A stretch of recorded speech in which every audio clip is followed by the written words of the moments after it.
Domingo después de la Ascensión.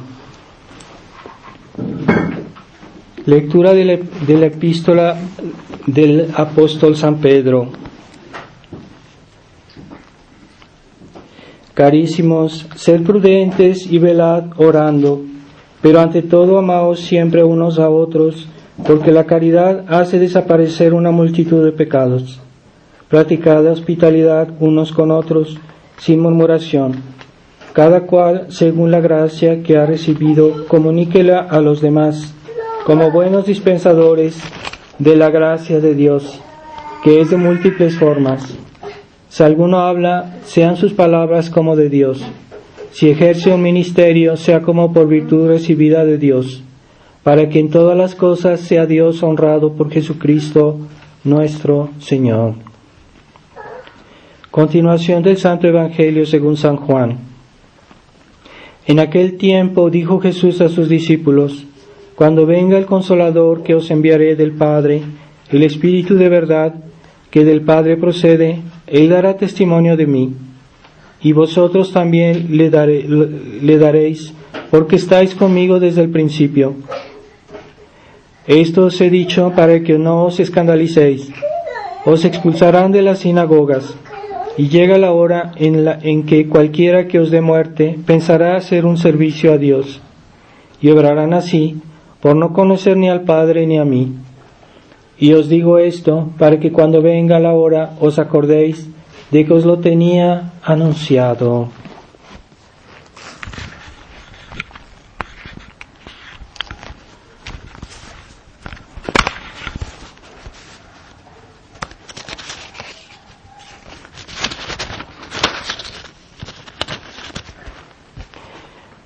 En el nombre del Padre, del Hijo y del Espíritu Santo.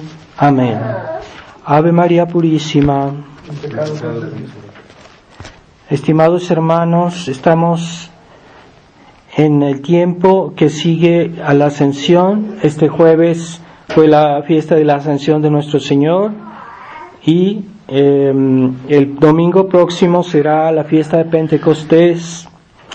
Así que recordemos que nuestro Señor pidió a los apóstoles justo antes de su ascensión que fueran a Jerusalén a esperar al Espíritu Santo que deberían recibir después. Entonces los mandó a Jerusalén a estar un tiempo en una casa, en el cenáculo, durante 10 días para prepararse a la venida del Espíritu Santo. Entonces, esa ida de nuestro Señor al cielo no iba a dejar a los apóstoles huérfanos, porque el Espíritu Santo iba a venir a fortificarlos, a darles la ciencia necesaria para que la iglesia continuara. Entonces todavía los apóstoles en el momento de la ascensión le hacen algunas preguntas a nuestro Señor, en las cuales se ve que todavía tenían dudas, todavía estaban inciertos de algunas cosas, pero nuestro Señor les dice: van a recibir al Espíritu Santo. Entonces, después que los apóstoles recibieron el Espíritu Santo, vemos cómo eran diferentes. Ya no eran como esa actitud un poco que tenía dudas, esa inmadurez, esa un poco superficialidad a veces que mostraban los apóstoles cuando estaba nuestro Señor con ellos. Pero ya después de la venida del Espíritu Santo, los apóstoles eran muy seguros de sí mismos, sus palabras eran muy eran con plena seguridad, y hasta el discurso que hizo San Pedro después de la venida del Espíritu Santo al pueblo de Jerusalén, pues también muestra cómo San Pedro ya habla con mucha madurez espiritual, pero eso no le venía de sí mismo, eso le venía porque había recibido el Espíritu Santo. Entonces debemos nosotros tener el Espíritu Santo porque Dios quiso que el Espíritu Santo guiara a la iglesia durante todo ese tiempo que Él ya no iba a estar aquí, durante todo ese tiempo que la Iglesia debería esperar a nuestro Señor en su segunda venida, al fin del mundo, cuando venga nuestro Señor a juzgar a los vivos y a los muertos, la Iglesia debe continuar, pero no son tanto los hombres o la sabiduría de los hombres que hace que la Iglesia continúe, porque hoy muchos católicos creen que la Iglesia es una cuestión de ellos mismos, de sus fuerzas, de su ingenio, y no, la Iglesia continúa por obra del Espíritu Santo.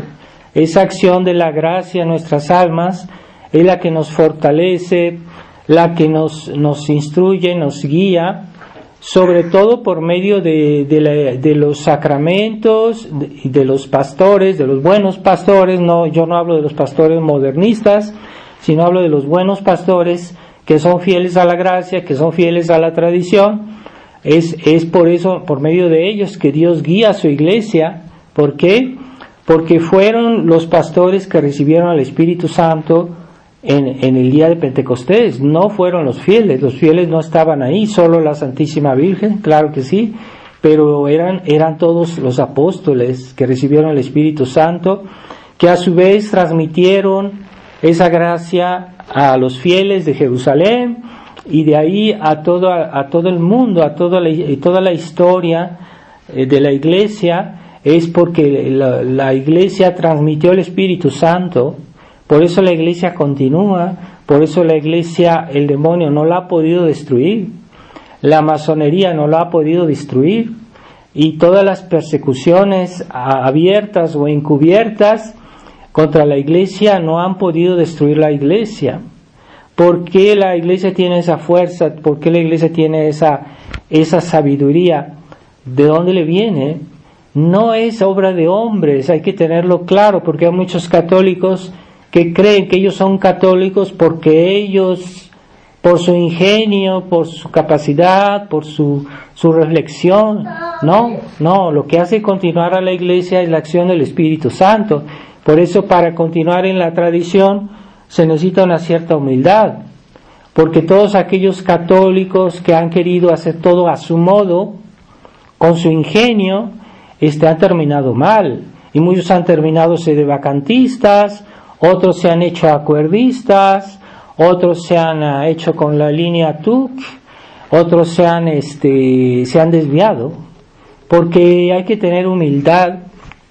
Y yo pienso que en nuestra época Dios nos pide la humildad de aceptar las directivas y las enseñanzas de un santo obispo que se llamaba Monseñor Lefebvre, y que nos dejó las directivas para seguir conforme a la Iglesia. Pero ese hombre no era un hombre normal, era un hombre que estaba animado por el Espíritu Santo. Yo lo conocí, yo lo vi, yo hablé con él, y les puedo decir que no era una persona normal, era un hombre santo, y que en su acción pues no lo hacía por su propia iniciativa, por su propio parecer, por su propio orgullo, sino que él actuaba con humildad, siguiendo el espíritu de la Iglesia y las directivas de la Iglesia, y siguiendo pues sí al Espíritu Santo.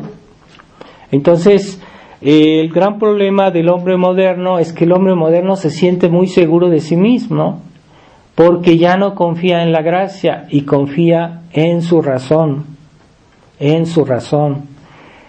La razón no es algo malo, es algo bueno, hay que ser razonable, pero la razón sola no puede arreglar todos los problemas, no puede explicar todas las cosas, no podemos comprender todo, necesitamos algo más.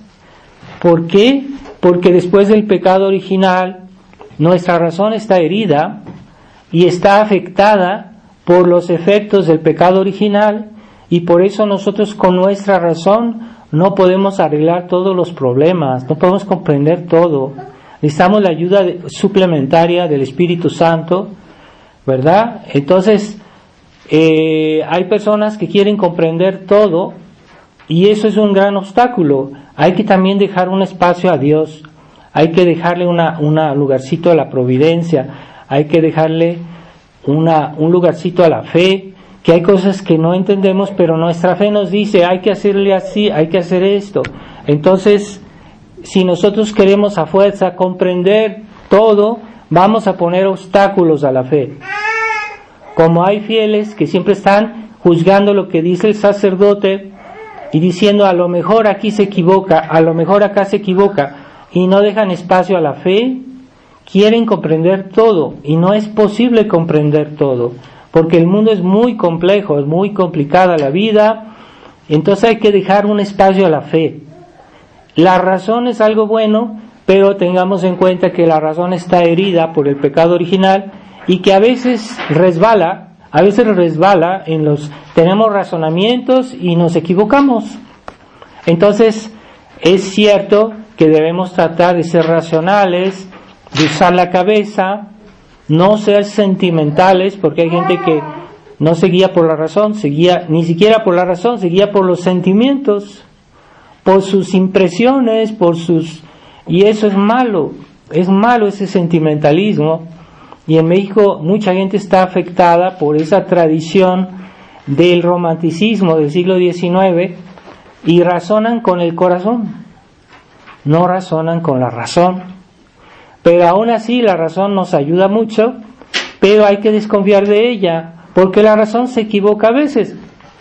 Entonces, ¿cuál es el camino más seguro? Es el camino de la enseñanza de Dios, que la iglesia nos transmite. Entonces, cuando un pastor, un ministro de la iglesia habla, no está hablando en su nombre, hay que tener en cuenta esto. Está tratando de transmitir la enseñanza de Dios. Por eso hay que tener fe, hay que escuchar. Es que esto no lo entendí, no, escucha, obedece. Es que quieren entender todo, no se puede. De todos modos, la realidad es tan compleja que no se puede. Entonces hay que aceptar nuestra fe, hay que aceptar la providencia de Dios, que a veces Dios nos muestra las cosas y hay que hacerlas sencillamente. No es contra la razón. Si algo es realmente contra la razón, quiere decir que tampoco es la fe está con eso. Pero hay cosas que nosotros no podemos juzgar de todo. Entonces a veces nos debemos dejar guiar un poquito por Dios. Usamos la razón, pero no hay que ser tan insistentes con la razón, porque la razón a veces se equivoca. Entonces necesitamos también tener esa dependencia de la fe, de la providencia de Dios. Dios a veces nos muestra el camino discretamente, nos hace entender por algo que pasó, por un error que cometimos, nos hace entender que ese no es el camino. Entonces a veces la providencia nos muestra el camino, hay que seguirle a la providencia de Dios. Es que no entiendo todo, es que no sé por qué esto. No, sé dócil. El espíritu racionalista ha hecho mucho daño a la iglesia y por eso los católicos hoy ya no obedecen, ya no siguen ni siquiera la enseñanza de Dios, ni siquiera lo que está escrito en la Biblia, no lo siguen porque no entienden ciertas cosas. Y si no lo entienden, no lo aceptan. Eso es racionalismo y es algo malo. Es un pecado.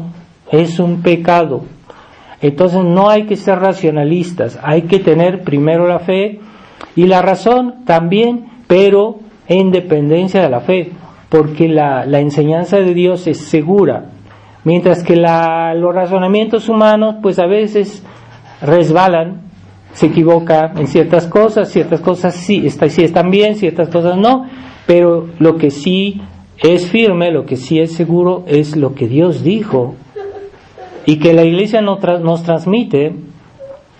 Eso, la enseñanza de los papas, porque es cierto que los papas modernistas nos han querido alejar de la tradición, pero tenemos a los papas que fueron fieles a la tradición y hay que escucharlos, hay que interesarse, hay que tratar de leer las encíclicas de los papas.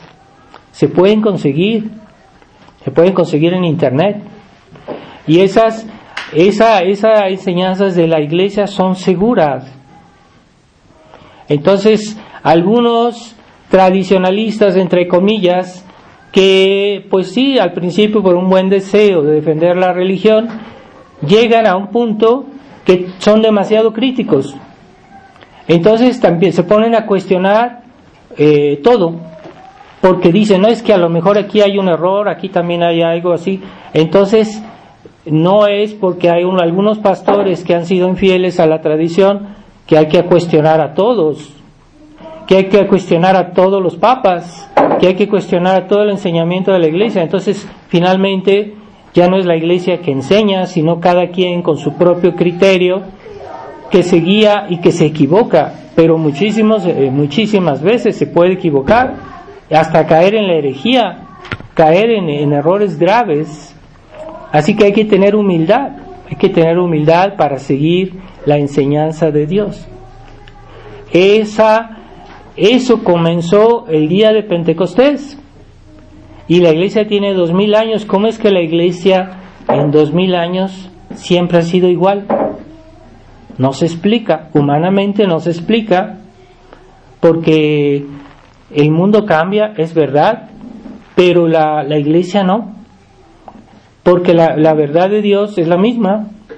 Entonces, ¿cómo se explica que la iglesia siempre ha sido igual? Ese es un milagro. Humanamente hablando, eso no se puede comprender, no se puede explicar.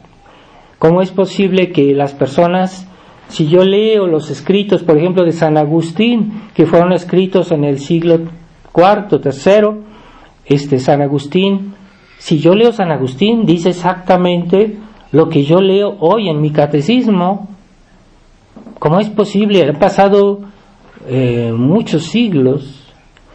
¿Por qué? Porque es el mismo Espíritu Santo que guía a los pastores de la iglesia de antes y de hoy, no a los que han renunciado al Espíritu Santo, justamente. ¿Quiénes? Los malos pastores modernistas. Esos no. Están en contraste con lo que dijeron todos los santos de toda la historia. Y entonces esa tradición de la iglesia siempre es igual, siempre es la misma, siempre es la misma enseñanza. Y todos concuerdan, pero es que eran personas de naciones muy diferentes, de lugares muy diferentes, de pueblos muy diferentes, de razas muy diferentes, y todos dicen igual, lo mismo, la misma enseñanza, aquello que está escrito en nuestro catecismo, pero más explicado, pero siempre lo mismo. ¿Cómo es posible? Eso es un milagro histórico. Es la acción del Espíritu Santo en la iglesia.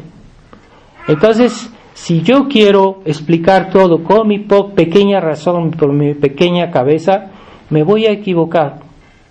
Esa es la mentalidad de los católicos modernos, católicos racionalistas, católicos liberales, que quieren entender todo, pero no es posible entender todo.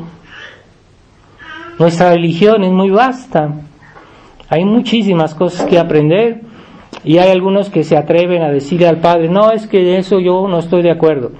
Pero ¿qué sabes tú? No has leído, no entiendes, no conoces tu religión y quieres ya dictaminar sobre todo. Entonces es soberbia, así de sencillo. Esa actitud se llama soberbia. Entonces tengamos presente que antes del día de Pentecostés los apóstoles estaban reunidos en el cenáculo alrededor de la Santísima Virgen, y que en esos 10 días la Virgen los preparó, les explicó muchas cosas que ellos ignoraban sobre la vida de Jesús, de cuando Jesús era niño, de cuando Jesús creció, todo que la Virgen sabía. Ella misma los instruyó, los motivó y los preparó a recibir al Espíritu Santo.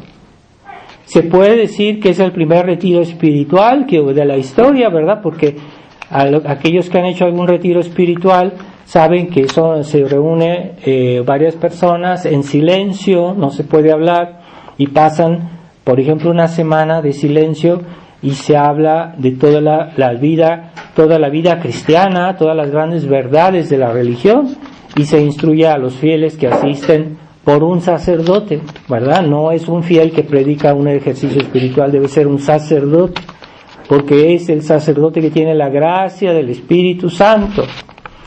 Entonces los fieles la reciben, pero del sacerdote. Por eso los fieles deben tener esa humildad de recurrir a los ministros de la iglesia, que si son buenos ministros, todos coinciden en la misma enseñanza. No es su opinión personal, no es su punto de vista, no, es la enseñanza de la iglesia. Entonces, la Virgen fue la primera persona que ayudó a los apóstoles, porque ella era la madre de Dios.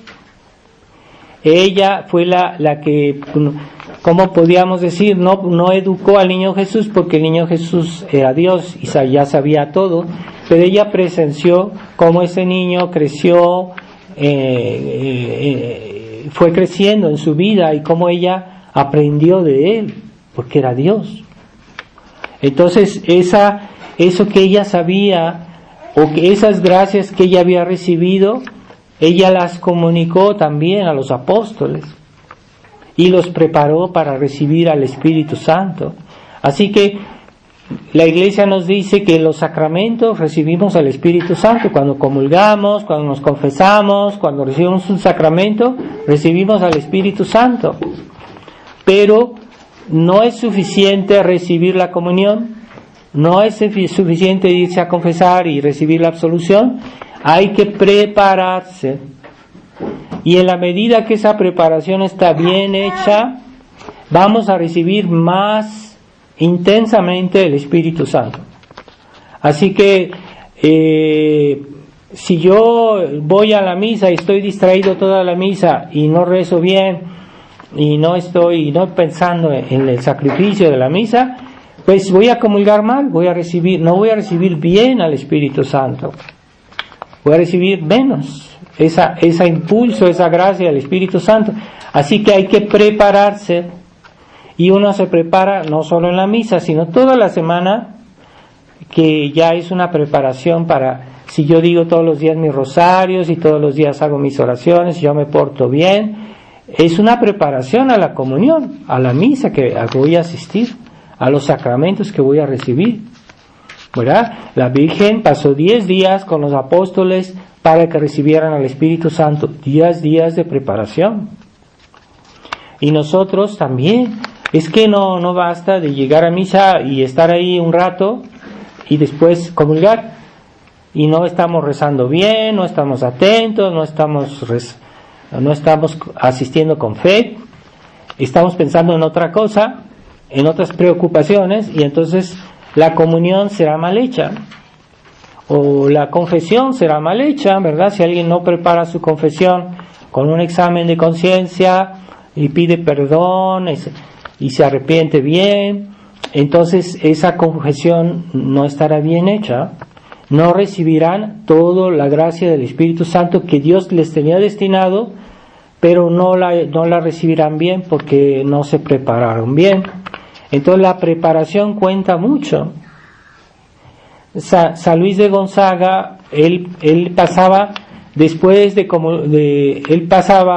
la comunión, pasaba la mitad del día dando gracias del haber recibido a nuestro Señor, y la otra mitad después era para prepararse a la siguiente comunión. Él lo hacía así, ¿vale? Es un ejemplo que él nos dejó, ¿verdad? Entonces hay que tener ese sentido de abrir el corazón. Por eso es la preparación, ¿verdad? Prepararse a recibir algo es abrir el corazón para que pueda entrar más la gracia de Dios, ¿verdad? Pero si no nos preparamos bien, pues no vamos a recibir todas las gracias que Dios nos quisiera dar. Entonces la Virgen María, como fue la mediadora, porque por ella recibimos a Jesucristo, por ella ella ofreció a su Hijo, cuando estuvo en el Calvario, lo ofreció a Dios por nosotros, para salvarnos a nosotros. Ella que amaba tanto a su Hijo, porque su Hijo era Dios, que ese gran sacrificio hizo ella de ofrecer a su Hijo por el esclavo, por nosotros que éramos esclavos del pecado, que éramos pecadores, que no valíamos nada, pero ella ofreció a su Hijo, que era Dios, por nuestra salvación. ¡Qué generosidad de la Virgen María! Y es por eso que, porque hemos recibido a Jesucristo por la Virgen María, que Dios quiere que recibamos por la Virgen María las gracias del Espíritu Santo. Por eso la Iglesia siempre se ha dicho que la Virgen María es la mediadora de todas las gracias. Todas las gracias que Dios nos da es por la intercesión, la mediación de la Virgen María. Y no hay gracia que nosotros recibamos que no sea por medio de ella. Así que hay que tener conciencia de eso, porque el que tiene conciencia de la mediación universal de la Virgen María, no puede no ser devoto de la Virgen María. Hay que ser, no es una devoción facultativa, es una necesidad. Debemos tener devoción a la Virgen María para que nos ayude a recibir al Espíritu Santo. Puesto que ella nos dio al Salvador, ¿cuál es el fruto del Salvador? Pues Él vino para pagar la gracia de nuestra salvación. Esa gracia que recibimos del Espíritu Santo en los sacramentos, en la misa, viene porque Jesucristo la pagó. No es así gratis, no. Fue pagada a precio de sangre.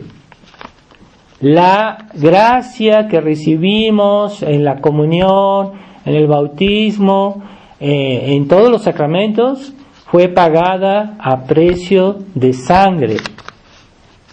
La sangre no de cualquier hombre, la sangre de Dios.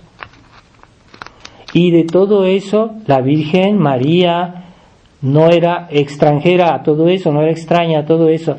Ella estuvo ahí para darnos a Jesús, para ofrecer a Jesús. Quiere decir que también por ella recibimos esas gracias. Es mediadora. Entonces, es cierto que nosotros queremos, como los protestantes dicen, no, es que Jesucristo nos va a salvar y ya. No necesitamos a la Virgen, no necesitamos a la Iglesia, no. Dios tiene sus canales y Dios dice, sí, todo viene de mí, pero yo quiero porque es mi voluntad y porque yo lo quiero así, nada más. Y no me pidan explicaciones, no me pidan por qué, pero yo lo he decidido así, que esas gracias van a pasar por dos canales, el canal de la Virgen María y el canal de la Iglesia. No hay otro canal. Es que yo me confieso con Dios, yo no necesito a la Virgen María, yo no necesito a la Iglesia, yo recurro directamente a Dios. Es lo que dicen los protestantes y es pura soberbia. Es que yo no necesito al Padre que me dé consejos porque yo soy muy inteligente y yo leí libros. Normalmente hay cosas de nuestra vida cristiana que se nos escapan de las manos y necesitamos la ayuda de la Iglesia, la ayuda de la Virgen María. Y ese es el canal. O sea, Dios no nos quiere dar sus gracias por otro medio, porque Dios ha decidido así y Él hace lo que quiere porque es Dios. Y es el dueño de todo, del universo, de todo, porque es Dios. Y cualquier criaturita no le va a decir a Él, es que Dios, ¿por qué tú no haces lo que yo digo? Qué cosa absurda, qué cosa tonta. Qué cosa necia, qué cosa tan soberbia de hablar de esa manera. No, necesitamos aceptar el orden de Dios, como Dios lo dispuso, la economía de la salvación. Hay una economía, hay un orden de las cosas que hay que respetar, ¿verdad? Es como si yo voy al banco y digo, denme, yo tengo una cuenta aquí, denme tanto dinero. Sí, bueno, demuéstrame que tú tienes una cuenta aquí, a ver, muéstrame tus papeles, muéstrame tu tarjeta, lo que fuera. Si no me demuestras eso, yo no te voy a dar ningún dinero. Es que hay un orden, hay que respetar ese orden, si no, no vas a tener tu dinero. En el orden de Dios es lo mismo, tú quieres tener la gracia de Dios, tú quieres salvarte, pues tienes que presentar tu credencial. ¿Qué? Pues sí, eres católico, obedeces a Dios, obedeces la ley de Dios, obedeces a la Iglesia, obedeces a la Virgen María, te sometes a la Virgen María. Entonces sí, vas a tener tus gracias, vas a tener. Es que yo tengo derecho. No tenemos ningún derecho. El único que tiene derechos es Dios. Pero hoy se ha invertido todo. Hoy es la gente que tiene derechos y que Dios nomás tiene deberes. No, yo tengo derechos porque Dios me dio derechos. Y si no tengo ningún derecho. Entonces, ¿cuál es el derecho que tengo? El derecho que tengo es de seguir el orden de Dios. Yo tengo derecho a seguir el orden de Dios, la ley de Dios. Tengo derecho a hacer la voluntad de Dios como cristiano. Tengo derecho por ejemplo, a que me den la absolución, pero no es por tu bonita cara, no, es porque Dios lo dispuso así. Por eso tienes derecho, pero ese derecho no viene de ti, viene de Dios. Es que por pura bondad Dios te lo acordó y por ese sentido puedes decir que tengo derecho, pero no es porque el derecho viene de tu persona humana, como dijeron en el Concilio Vaticano II, los derechos humanos, como si el hombre tuviera derechos por su propia cuenta, por su propio ser.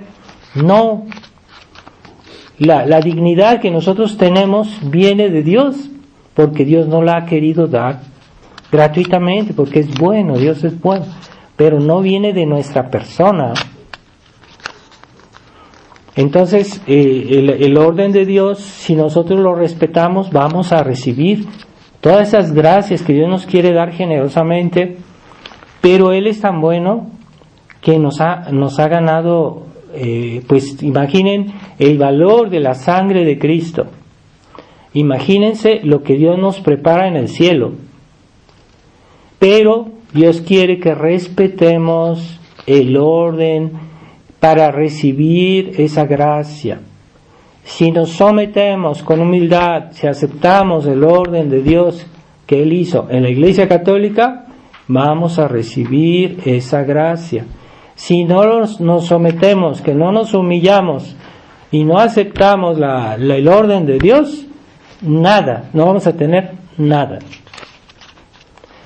Hay personas que creen que ellos son la fuente del derecho, y ese es el liberalismo. El liberalismo, el hombre es el hombre que tiene derechos por sí mismo. No, nadie tiene derechos por sí mismo, nada más Dios tiene derechos por sí mismo. Y los demás, las criaturas, todas tienen derechos en la medida que Dios les quiso dar derechos. Entonces, si Dios me quiso dar derechos, entonces tengo derechos, pero porque Dios lo quiso, no porque yo, por muy bonita cara, porque yo soy muy listo, porque yo tengo cualidades, por lo que fuera. No es así. El derecho viene de Dios. Y entonces, ¿quiénes son los más grandes santos en el cielo? Los que son más felices, los que tienen más gloria y más derechos, pues son los que se sometieron más en esta vida al orden de Dios. La Virgen María fue la más humilde de todas las criaturas. Que no nos digan que la Virgen era ella decía, andaba diciendo por ahí, es que yo soy la madre de Dios. No, la Virgen María era la criatura más humilde que ha existido.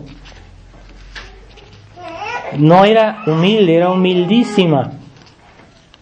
Hay gente que no puede comprender esa palabra, humildísima, no la pueden comprender porque están llenos de sí mismos. Humildísima, la humildad de la Virgen María es algo que se nos escapa de la imaginación. Sí hablan de otras cosas, pero no ven que el fondo de la grandeza de la Virgen María es su humildad. Por eso Dios le dio más, porque ella decía: Dios, tú eres todo, yo no soy nada. Por eso Dios la exaltó más. Y ese es el secreto de la santidad, porque todos los santos fueron humildes. ¿Y quiénes fueron los más grandes santos? Pues los más humildes. San Miguel Arcángel, que cuando el demonio dijo: es que yo soy muy bello, yo soy el mejor, yo soy muy poderoso, yo hago lo que quiero, entonces Dios lo castigó. Mientras que San Miguel dijo: no, ¿quién como Dios? ¿Quién como Dios? Es el grito de guerra de San Miguel, un grito de humildad, No es el grito de esas personas que dicen: es que yo soy muy buen católico, porque soy muy agresivo, yo soy muy peleonero, muy valiente. No, cuidado, primero la humildad.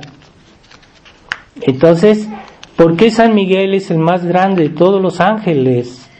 Porque fue el más humilde. Y los ángeles, siendo tan poderosos, siendo tan inteligentes, siempre se los compara con los niños, por su inocencia, por su humildad. Y hay gente que no puede entender cómo una persona sea fuerte, que sea inteligente, no pueden comprender cómo puede ser al mismo tiempo humilde. Sí se puede y sí se debe, ¿verdad? Entonces, para abrir bien el corazón al Espíritu Santo, debemos ser humildes.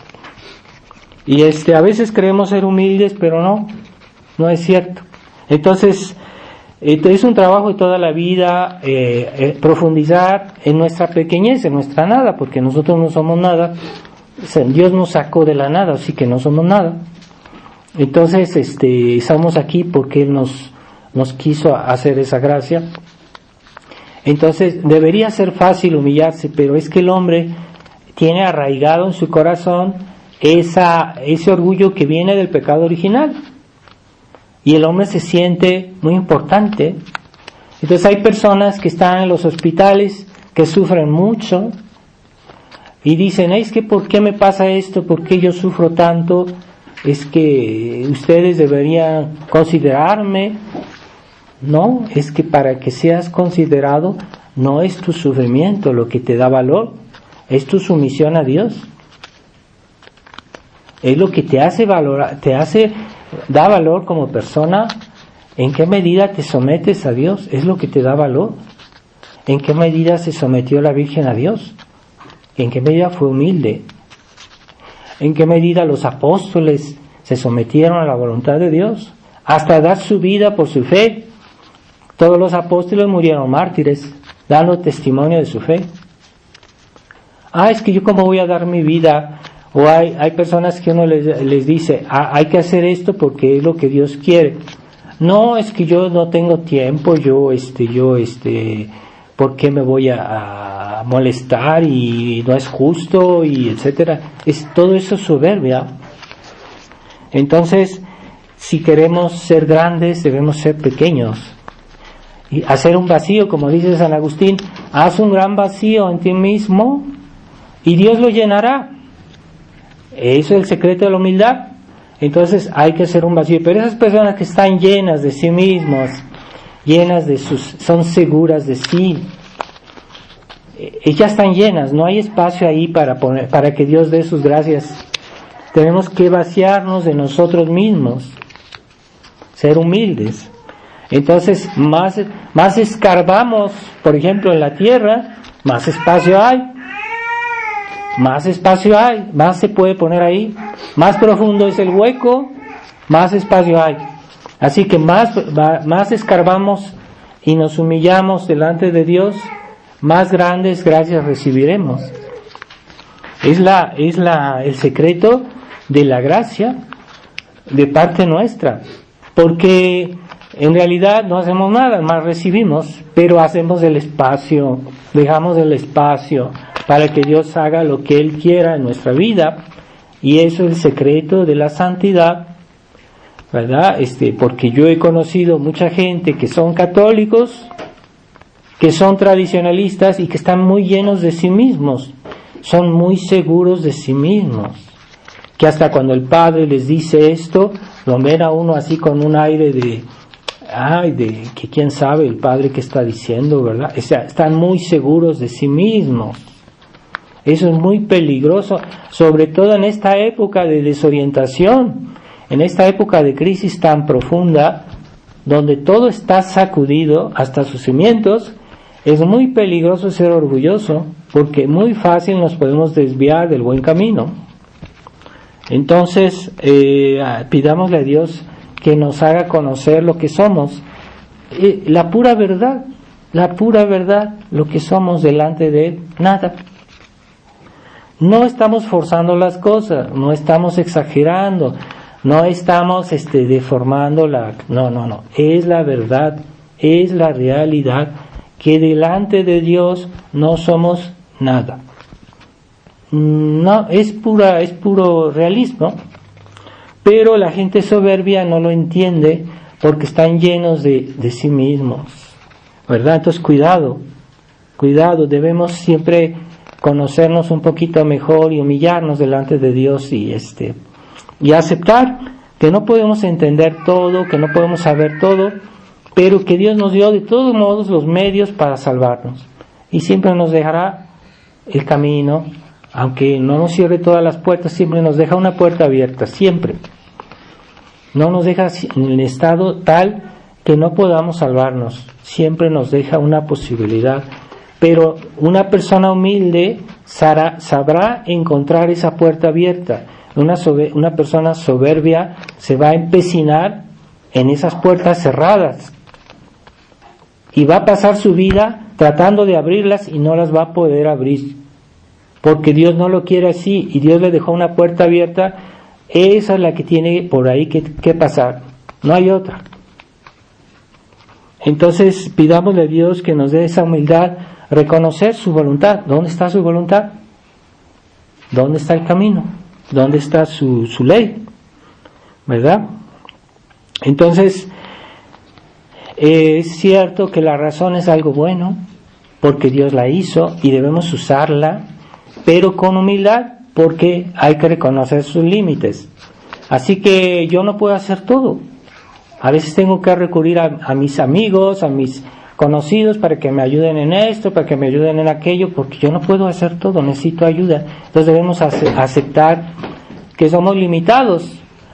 Igualmente yo no puedo entender todo y a veces tengo que recurrir al Padre. Padre, ¿me puede dar un consejo en esto? No hay personas que no se humillan. No, es que yo sé. No sabes todo. Entonces, el racionalismo práctico, que es el católico liberal, es una persona que tiene mucha confianza en sí misma y que no tiene suficiente confianza en la verdad, que no tiene suficiente confianza en la enseñanza de Dios, que no tiene suficiente confianza en la providencia de Dios, en la voluntad de Dios, y por eso cree que él puede arreglar las cosas por sus propias fuerzas. Entonces, no es así. Entonces, si Dios nos dio a un hombre que era un hombre santo, que se llamaba Monseñor Lefebvre, que era un gran obispo, que era una persona eminente en todos los dominios, y en esta época Dios nos dio a ese hombre para que nos orientara, y hay que aceptar sus directivas. Es necesario, porque Dios quiere que haya mediadores, y Dios así hace. La historia del mundo es así, todo es por mediadores. Por la Virgen María nos dio a Jesucristo. Jesucristo es un mediador porque Él vino a hacer la voluntad de su Padre, de salvarnos. También Jesucristo es mediador, que la Virgen María es mediadora, los santos son mediadores. Hay que escuchar a los santos porque Dios nos los dio para que los escucháramos. Entonces los que no quieren escuchar a esas personas que Dios nos ha dado, e incluso a personas que no son santas pero que son ministros de Dios, pues también son mediadores. Entonces había una serie de sacerdotes jóvenes que habían sido ordenados en Roma y que iban a ser enviados a las misiones. Y entonces unos de ellos dijeron, vamos a ver a Felipe Neri, que en ese tiempo pues todavía no estaba canonizado, de que era un santo sacerdote, que era San Felipe Neri. y dijeron, antes de irnos allá a las misiones, vamos a irle a pedir su bendición a San Felipe Neri. En ese tiempo era el padre Felipe Neri. Entonces fueron, y unos dijeron, no, es que yo no tengo tiempo, no sé, no quisieron ir. Y los que fueron, entonces recibieron la bendición de este santo, que en aquel tiempo no se le decía santo porque todavía no estaba canonizado, pero sí era, de todos modos era santo. Entonces fueron, recibieron la bendición de San Felipe Neri y después se fueron a las misiones. Pues todos aquellos misioneros, algunos fueron perseguidos por los paganos. Los que recibieron la bendición de San Felipe Neri no apostataron en el momento del martirio, mientras que todos aquellos que no quisieron ir a pedir la bendición a San Felipe Neri apostataron, y de todos modos esas personas murieron y probablemente fueron al infierno por la falta de humildad de ir a pedir la bendición a este hombre que, aunque todavía no se le decía santo, era un santo. Entonces nosotros también debemos tener la humildad a veces de pedir consejo a los demás. Es que yo no tengo la obligación, yo hago lo que me parece. Bueno, entonces no. Entonces nosotros debemos saber someternos al orden de Dios, y Dios se sirve de mediadores. Entonces Dios nos dio un hombre santo en esta época que se llama Monseñor Lefebvre, y hay muchos tradicionalistas, entre comillas, que creen que son más inteligentes que Monseñor Lefebvre, más capaces.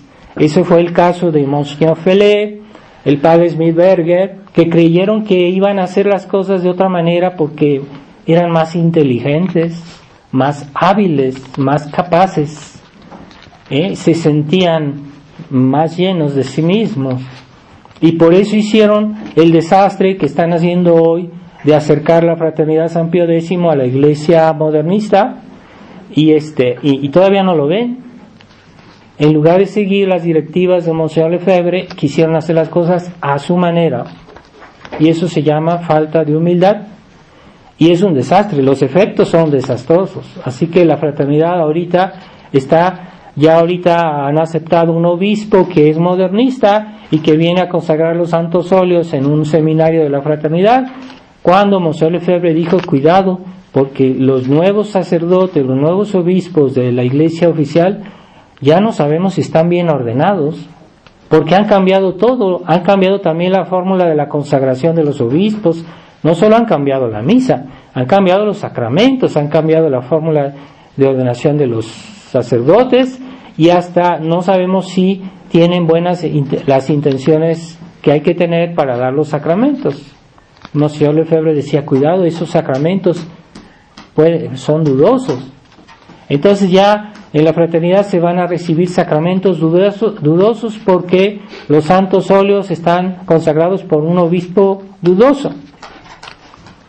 Entonces, en lugar de aceptar la enseñanza y las directivas de este obispo que Dios nos dio, que fue el único que realmente levantó la cabeza contra el Concilio Vaticano II, y no lo quieren escuchar, cuando él dio pruebas de su capacidad, de su inteligencia, de todo, y no lo quieren escuchar, que a medias, porque siempre dicen, es que sí, Monseñor Lefebvre fue nuestro fundador, pero no aceptan todo lo que él dijo.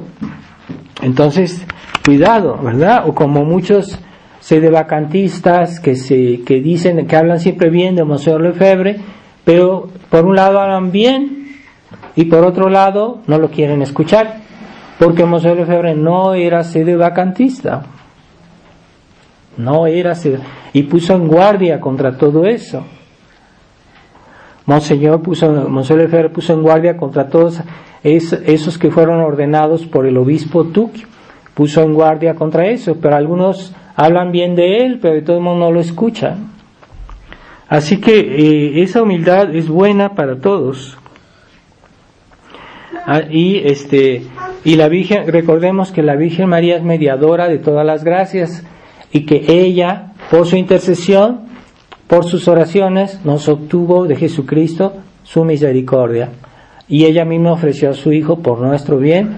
Ella también es mediadora, ella también es corredentora, Así que necesitamos de ella, necesitamos encomendarnos a ella. Ella vino a Fátima y nos dijo, hay que rezar el rosario. Hay personas que no la toman en serio y no dicen el rosario. Bueno, es que no le creen a la Virgen que es el medio que hoy Dios quiere para salvar al mundo, y hacen otras cosas, pero no dicen el rosario. Digamos el rosario, porque ella es la Madre de Dios, la Reina del Cielo, la corredentora, la mediadora de todas las gracias. Debemos escucharla. Eso es un mínimo de sensatez, escuchar a la Madre de Dios. Así que no digamos, es que yo digo otras oraciones. No digan otras oraciones, digan el rosario, porque la Virgen lo pidió. Y ella dijo, esa es la voluntad de Dios. O sea que no es solo la Virgen que lo pidió, es que Dios lo quiere así. Entonces digamos el rosario para que Dios salve al mundo, para que Dios salve a su iglesia, y que este mundo pues ya no tenga tantas almas que se condenan, porque la gente no quiere aceptar la economía de Dios, el orden de Dios y las mediaciones que Dios dispuso para salvarnos. Y si nosotros aceptamos eso, estamos haciendo un acto de humildad, y justamente Dios lo quiere, lo hizo así para que hagamos un acto de humildad, porque Él quiere que nos salvemos con humildad y nos santifiquemos con humildad. Vamos a pedirle a la Virgen María en estos días, en unión a los apóstoles de estos días que se prepararon a la venida del Espíritu Santo, pidamos a la Virgen María que disponga nuestros corazones para celebrar bien el día de Pentecostés, que viene el domingo próximo. Ave María Purísima. En el nombre del Padre, del Hijo y del Espíritu Santo. Amén.